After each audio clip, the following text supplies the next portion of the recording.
मेरे प्रिय बच्चे, अनंत संभावनाओं से भरा हुआ यह जीवन बहुत कुछ करने के लिए अभी बचा हुआ है।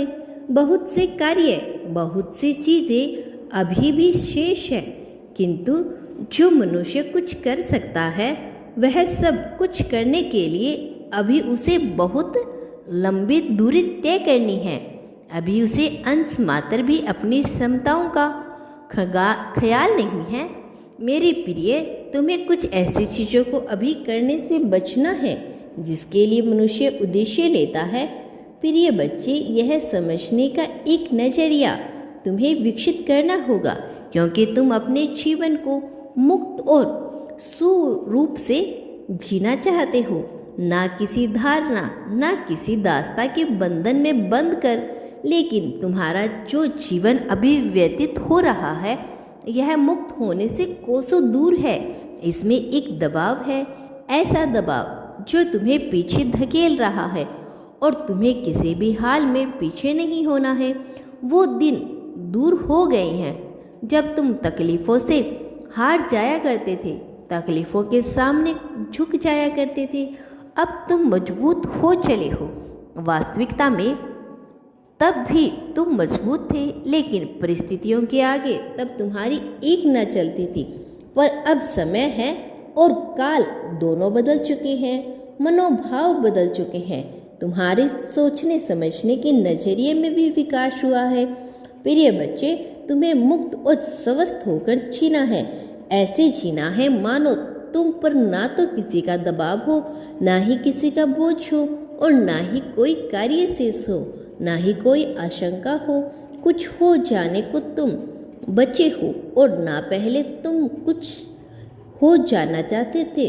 तुम मुक्त स्वतंत्र जीने के लिए ही बने हुए हो। तुम्हारा प्रयास केवल यही होना चाहिए कि तुम्हारा जीवन पूरी तरह से मुक्त हो। तुम्हारा प्रयास स्वतंत्रता के लिए होना चाहिए, पूर्णतः आज़ादी के लिए होना चाहिए, क्योंकि जीवन का तब तक कोई उद्देश्य सार्थक नहीं हो सकता जब तक जीवन परतंत्रता की बेड़ियों में जकड़ा हुआ होता है। यह परितंत्रता पूर्णतः स्वतंत्रता का अभाव है। आर्थिक स्वतंत्रता, मानसिक स्वतंत्रता, धार्मिक स्वतंत्रता, वैचारिक स्वतंत्रता, सामाजिक स्वतंत्रता, इन सब से पूरी तरह से स्वतंत्रता ही तुम्हारा लक्ष्य है। और जब तुम इस प्रकार की जीवन शैली को अपना लोगे तो बाकी चीज़ें स्वतः ही तुम्हें मिलने लगेगी। लेकिन जब तक तुम आगे बढ़ने की होड़ में लगे रहोगे तब तक तुम्हें इतने पीछे रह जाओगे कि तुम सोच भी नहीं सकते।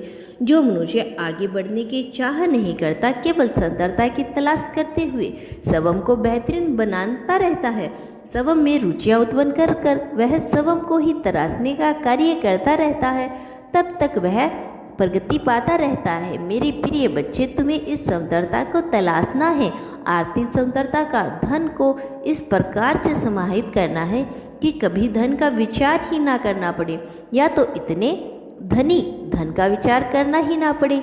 लेकिन जब तक धन का विचार करना पड़ रहा है तब तक आर्थिक स्वतंत्रता प्राप्त नहीं हुई। तब तक यह जीवन चक्र कर्मों के बंधन से यूं ही चलता रहेगा। इसीलिए तुम्हारा लक्ष्य धन को इस प्रकार हासिल करना है कि कभी धन का विचार ही ना करना पड़े। कहीं खर्च पूरे करने से पूर्व तुम्हें इसका व्यवस्था ना बनाना पड़े, यह न सोचना पड़े कि इसके लिए क्या हिसाब लगाना है, किंतु फिजूल खर्ची और आवश्यकता के अंतर को तुम्हें समझना होगा। यह आवश्यक है प्रिय बच्चे। धन के प्रति स्वतंत्रता का अर्थ है कि तुम्हें अपने रुचियों, अपने शौक को पूरे करने के लिए धन का विचार करना पड़े, किंतु जब धन की आशय यह रह जाए कि तुम इसे खर्च करो किसी और को दिखाने के लिए, तो उस धन में भी पाप समाहित हो जाता है। फिर वाधावन कभी भी स्वतंत्र नहीं हो सकता। स्वतंत्र रूप से धनी होने के लिए तुम्हें धन को बेहतर तरीके से समझना पड़ेगा। धन के प्रति तुम्हारी आस्था, तुम्हारी श्रद्धा को मजबूत करना पड़ेगा। धन को अपना मित्र बनाना होगा। यह सब कुछ संभव है मेरे प्रिय बच्चे। तुम्हें यह समझना होगा जो मैं तुम्हें समझाने का प्रयास कर रहा हूँ। तुम्हें गहराई से अपने भीतर झांकना होगा। तुम्हें अपने भीतर समाहित हो उतरना होगा। अपने जीवन को गहन रूप से देखना होगा, आलंकन करना होगा। अपनी क्रियाओं का, अपनी गतिविधियों का, अपने विचारों का मेरी प्रिय बच्ची, धन के प्रति मित्रता का तुम्हें भाव रखना होगा, तभी तुम इस सौंदर्य को पाओगे। जब तक तुम इसके प्रति मित्रता का भाव नहीं रखते, तुम इसके सौंदर्य ना हो सकोगे। मेरे प्रिय बच्चे, इसी प्रकार से तुम्हें वैचारिक संतरता रखनी होगी। वैचारिक संतरता का आशय है कि तुम्हें सबको अपने हिसाब से नियंत्रण करने की आवश्यकता है। तुम्हें स्वीकार करना होगा कि तुम्हारे विचार अन्य लोगों के विचार, जिनसे तुम बात करते हो, जिनके विचार तुम सुनते हो, वह ना तो श्रेष्ठ है ना ही तुच्छ है। किसी का भी विचार श्रेष्ठ नहीं, किसी का भी विचार निम्न अथवा तुच्छ नहीं। यहाँ सबके अपने विचार, किसी द्वारा चुराए हुए विचार, सभी विचार एक मान्यता है। यहाँ कुछ भी सही अथवा गलत नहीं है, यह बस अलग अलग नजरिए से देखने का एक तरीका है। यदि किसी के विचार तुम्हें प्रभावित कर रहे हैं तो जरूरी नहीं है कि उसके विचार सही हो। यदि किसी के विचार तुम्हें प्रभावित कर रहे हैं तो तुम्हें अरुचिकर लग रहे हो, तो यह जरूरी नहीं है कि वह विचार व्यर्थ हो। हर विचार का, हर परिस्थिति का, हर स्थान, लोक, काल के अनुसार उनका महत्व होता है।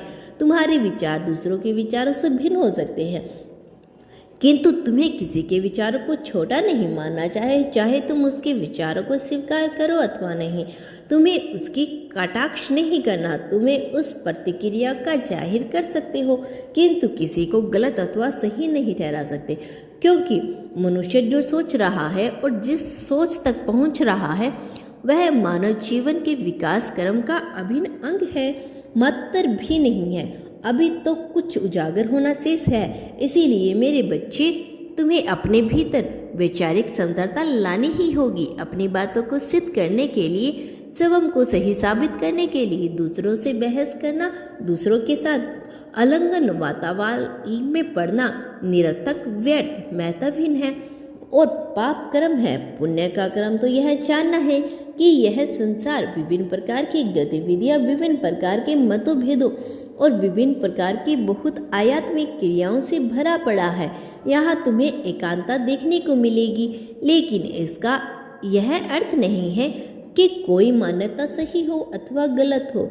इसीलिए तुम्हें सामाजिक संतरता को भी हासिल करना है। सामाजिक संतरता यह स्वीकार करना है कि जो कुछ भी चल रहा है, चाहे तुम्हें वह पाप कर्म ही क्यों ना लग रहा हो, चाहे कुछ तुम्हें पुण्य कर्म ही क्यों ना लग रहा हो, वह सही अथवा गलत के पैमाने से परे है।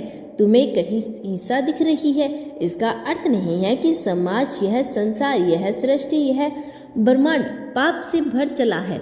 वो लोग जो ऐसी बातें करते हैं, इसी संसार के अंश लोगों को सदा सदा से यही लगता है कि संसार धीरे धीरे पतन की ओर बढ़ रहा है, किंतु तुम्हें इस प्रकार की सामाजिकता, मान्यता से मुक्त है होना होगा। तुम्हें अपने आप को इस तरह के बंधनों में, इस तरह की बातों में नहीं डालना। लोगों को सदा ही यही लगता आया है कि यह संसार खत्म हो जाएगा, किंतु ऐसा कुछ नहीं है खत्म होने जैसा। यहाँ सब कुछ शाश्वत ही रहेगा, वह सब के रूप में परिवर्तन होता रहेगा। इसीलिए जब रूप में परिवर्तन होना ही है तो बेवजह की चिंता अपने माथे पे क्यों डाल रहे हो? क्यों बेवजह की चिंता से ग्रसित होकर अपने जीवन को बर्बाद कर रही हो? आज जिस जीवन के द्वारा, जिस शरीर के द्वारा तुम इस संसार की संक्षेप को महसूस करते हो, इस संसार की जीवंतता को महसूस करते हो, तुम्हें उसका सम्मान करना होगा। उसमें कमियां ढूंढने की बजाय उसे बेहतर करने का विकल्प ढूंढना होगा। निश्चित तौर पर परिस्थितियां उतनी रुचिकर नहीं जैसे तुम चाहते हो, किंतु उतनी अरुचिकर भी नहीं है कि तुम प्रयास ना कर सको। मैं चाहता हूँ तुम प्रयास की सीढ़ियों पर आगे बढ़ो।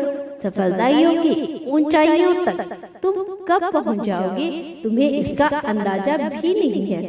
तुम्हें बस कदम बढ़ाकर आगे बढ़ना है, ऊपर चढ़ते जाना है, एक कदम फिर एक कदम, और प्रथम प्रयास और अंतिम लक्ष्य तक तुम्हें यह पहुंचा दिया जाएगा। जैसे कोई बाज बहुत ऊंचाई तक उड़ जाता है, कोई जहाज जो धीरे धीरे ऊपर उड़ना प्रारंभ करता है, फिर किस प्रकार की गति को पा लेता है वह विमान जो बहुत ऊंचाई तक उड़ जाता है, वैसे ही गति को तुम पा लोगे। लेकिन प्रथम प्रयास अत्यंत आवश्यक है। सुंदरता की चाह अत्यंत आवश्यकता है और सुंदरता को समझना अत्यंत आवश्यक है। चाहत और जरूरत के बीच को भेद को समझना अत्यंत आवश्यक है। मेरे प्रिय बच्चे, मैं जानता हूँ यह जीवन तुम्हें बहुत कुछ सिखा रहा है और यह आवश्यक भी है, लेकिन इसकी सीमित जीवन काल में अब तुम्हें अपने कदम आगे की ओर बढ़ाने हैं। अब तुम्हें मुक्त होने का भाव महसूस करना है। अब दूसरों के दबाव में रहकर तुम जीवन जी नहीं सकते, चाहे वह तुम्हारे कार्य क्षेत्र में हो, चाहे वह तुम्हारे परिवार में हो, चाहे वह समाज में हो, चाहे मित्रगण में हो, चाहे कहीं भी हो। तुम्हें खुलकर अपनी बात रखनी है, निडर होकर अपनी बात कहनी है। कुछ को जाने के भय से दबाव में जीवन जीना सुंदरता को प्राप्त करने के बिल्कुल विरोध का कार्य है। मैं नहीं चाहता तुम सत्य को प्राप्त करने के बिल्कुल विरोध में कार्य करो। इसीलिए मेरे प्रिय बच्चे, सुंदरता को महसूस करो। सुंदरता ही तुम्हारा लक्ष्य है। धार्मिक सुंदरता से आशय में समझना है धर्म के महत्व। धर्म का वही नहीं जो तुम्हें कर्म कांड द्वारा बताया गया है। धर्म का अर्थ है तुम्हारे लिए क्या सही है, जिससे किसी और को पीड़ा न हो, उस कार्य का चयन। धर्म सही कार्यों के चयन की एक शक्ला है। धर्म किसी कार्य में कर्म कांड में बाधा हुआ कोई कार्य नहीं है। शास्त्रों के अनुसार शास्त्रीय ज्ञान के आधार पर या विभिन्न प्रकार के वैज्ञानिक शास्त्र दृष्टिकोण, दर्शन शास्त्र या विभिन्न प्रकार के नजरियों के आधार पर जो ज्ञान तुम्हें दिया जाए उसकी मान्यता को परखें, बिना उसे अपना लेना कहीं से भी धार्मिक कर्तव्य नहीं है। यह पूर्णता अंधविश्वास लिखा गया है। कोई भी शास्त्र जो किसी भी नजरिए से किसी व्यक्ति ने लिखा है वह सब पर लागू होगा, यह आवश्यक नहीं है। इसीलिए तुम्हें निर्भरता से अपने जीवन को देखना है। अपने अनुभव के आधार पर अपने जीवन को जीने की तुम्हारी कला, तुम्हारा दृष्टिकोण ही तुम्हारे शास्त्रों का निर्माण करता है। इस प्रकार से तुम बनोगे सृजनकर्ता। अपने जीवन के नियंत्रण उठाकर अपने जीवन का तुम पालन करो। अपने जीवन के अपने द्वारा बनाए गए नियमों के तहत जब तुम अपने जीवन का पालन करोगे तब तुम कहलाओगे इस जीवन के संचालन करता अथवा इस जीवन के पालनहार। इस प्रकार ही तुम आगे बढ़ो। तुम ही देव रूप में चलोगे, तुम ही ईश्वर को प्राप्त करोगे। तुम ही जब अपने भीतर बसी बुराइयों का संहार का चयन करोगे, उन चीजों का जो तुम्हारे जीवन को प्रगति दिलाए, बेहतर बनाए, तुम्हारे जीवन में प्रेम भर दे, तब तुम ही आहो के आगे संहार अपनी बुराइयों का इसी प्रकार करते रहना है। इस प्रकार से इस संसार में मौजूद सभी गुण अर्थात सृजन करता अथवा मौलिक करता, संचालन करता अथवा पालन करता, संहार अथवा विनाश, इस सभी त्रिगुण के माध्यम से ही अपने जीवन को एक गति दिलाओ। यह आवश्यक है। इस प्रकार से तुम इस अद्वितीय के साथ एक हो, जिसके साथ अभी भी तुम एक हो, किंतु तुम्हें ज्ञान नहीं, क्योंकि तुम अपने मन के द्वारा चल रही हो। जिस समय तुम अपनी बुद्धि का प्रयोग करके कदम आगे बढ़ाओगे, तुम्हारा मन तुम्हारा वश में हो जाएगा। जब तुम स्वयं को ही समझकर स्वयं के द्वार पर स्वयं के लिए फैसले लेना प्रारंभ करोगे, तब सब कुछ तुम्हारे पक्ष में होगा। इसमें कोई फर्क नहीं पड़ता कि तुम्हारा मन क्या कहता है, तुम्हारे लिए क्या आवश्यक है, क्या जरूरी है। इसी पल में होना, इसका चयन करके उसके लिए प्रतिबद्ध हो जाना ही यही अनुशासन है। और जब तुम इसका पालन करते हो तब धीरे धीरे मन तुम्हारा दास हो जाता है, अथवा मन तुम्हारे ऐसा भ्रम आएगा कि तुम्हारी बुद्धि पर एक आवरण बंधा देगा। मेरे प्रिय बच्चे, तुम्हें सुंदरता को महसूस करके उसके साथ आगे बढ़ना है। सुंदर होना तुम्हारा लक्ष्य है। तुम्हें यह समझना है और मैं तुम्हें यह बता देना चाहता हूँ कि तुम्हारा जीवन बेहतरीन के लिए प्रगतिशील हो चला है। अब तुम्हें बेहतरीन मिलने वाला है। अब तुम्हारे जीवन में जीत आने वाली है, प्रगति तुम्हें हासिल होने वाली है।